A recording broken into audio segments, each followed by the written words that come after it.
Hi, I'm Nathaniel Levinson, aka the Kitchen Chemist. Just because you're in a hotel doesn't mean you can't make a delicious, healthy meal. So today we're making chicken soup.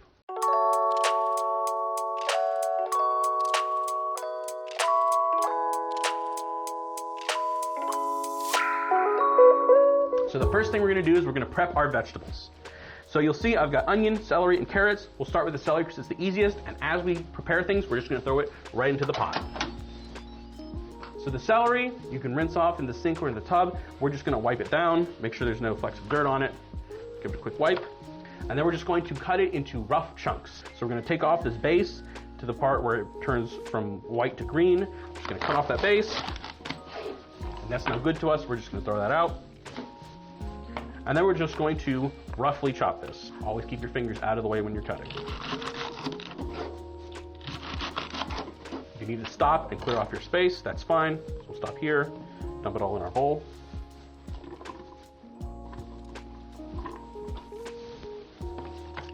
So the next thing we're going to cut is our onion. So with the onion, you want to chop off the front and the stem. And then we're going to cut it in half.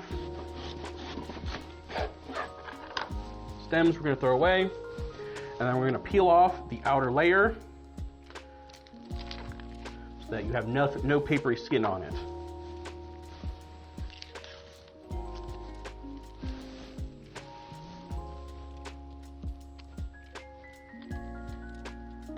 I usually take off the next layer as well because it can get a little rubbery.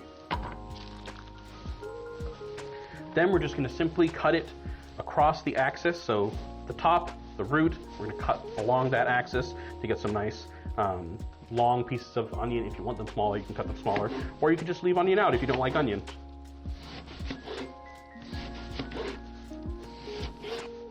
Last vegetable we're going to do is our carrots. Now you do not need to technically peel carrots. This is under pressure cooker, so they're going to get very soft. And we do want to cut off the end. And if you don't want the skin on it, and you don't have a peeler, here's what you can do. Just take your knife, lay it flat across the carrot, don't press down, and just scrape along the edge of the carrot, and the outer layer will come right off. And finally, we're going to just cut our carrots, again, a rough chop. Do two at a time.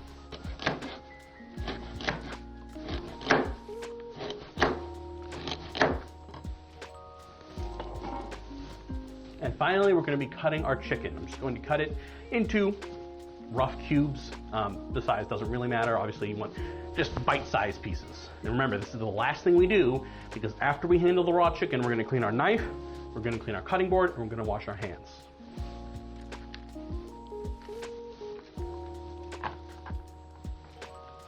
All right, so now that we've sliced up our chicken, we need to wash our hands and we need to wash our equipment. If you don't think you have time to do all this chopping or prepping, you can do all the chopping and prepping ahead of time. So for instance, let's say you get a big pack of chicken and you don't want to use all of it in one go. What you can do is you can cut it all up and put it in Ziploc bags, so when you want to cook, you can just pull out the Ziploc bag and have it ready to go. Now remember, there are bits of food in this water, so you cannot pour this down the sink, you cannot pour this in the tub. So you need to take it outside and dump it in the woods or in the trash can or wherever is the best. I would talk to whoever's in charge and ask, where should I dispose of this? And they'll let you know. The next step is seasoning. So I'm going to pull my bowl out. We're going to put in, now you may not have tablespoon measures, so here's what you can do. If I want a tablespoon of my seasoning blend, I can just take the cap off and fill the cap with my seasoning blend. And that's going to be about a tablespoon. Remember, you can always add more. So in this case, I'm using Mrs. Dash's tomato basil garlic because I think soups like herbs, chicken soup likes herbs, so that's fine.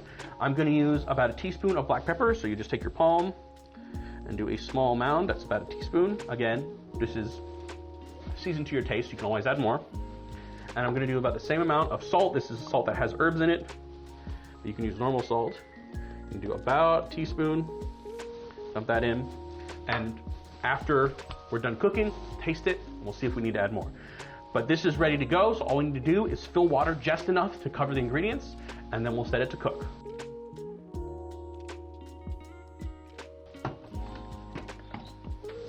So now we're going to put the top on.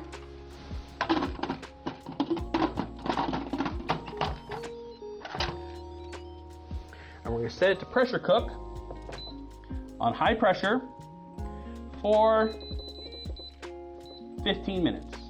Again, for this model, you just wait, and it'll beep when it's done. So do make sure that your top is set to seal, not vent, or it will never reach pressure. So now we just walk away and wait until it's done.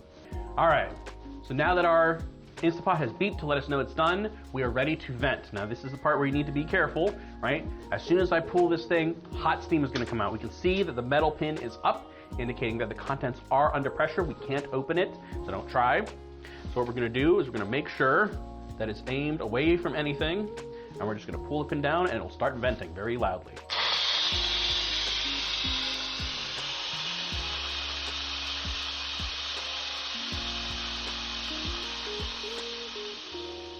So once you hear once the hissing stops and you see the pin has dropped back down, then you can open it up. Do be careful, there is still steam.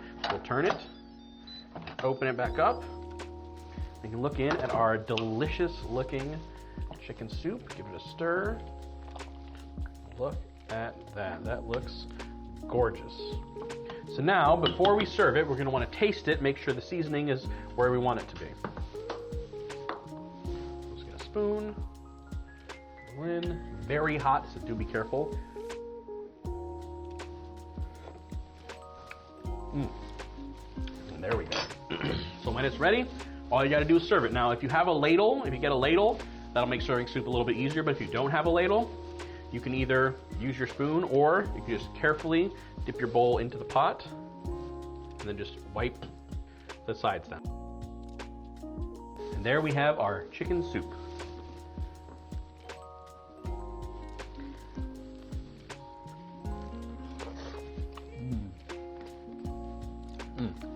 Chicken thighs, super tender.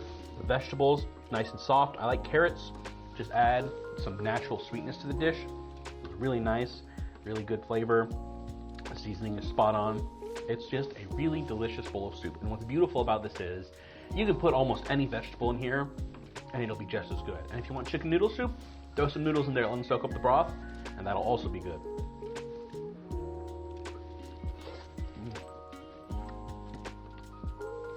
So until next time, I'm Nathaniel Levinson, the Kitchen Chemist, and you can make a great meal even in a hotel room.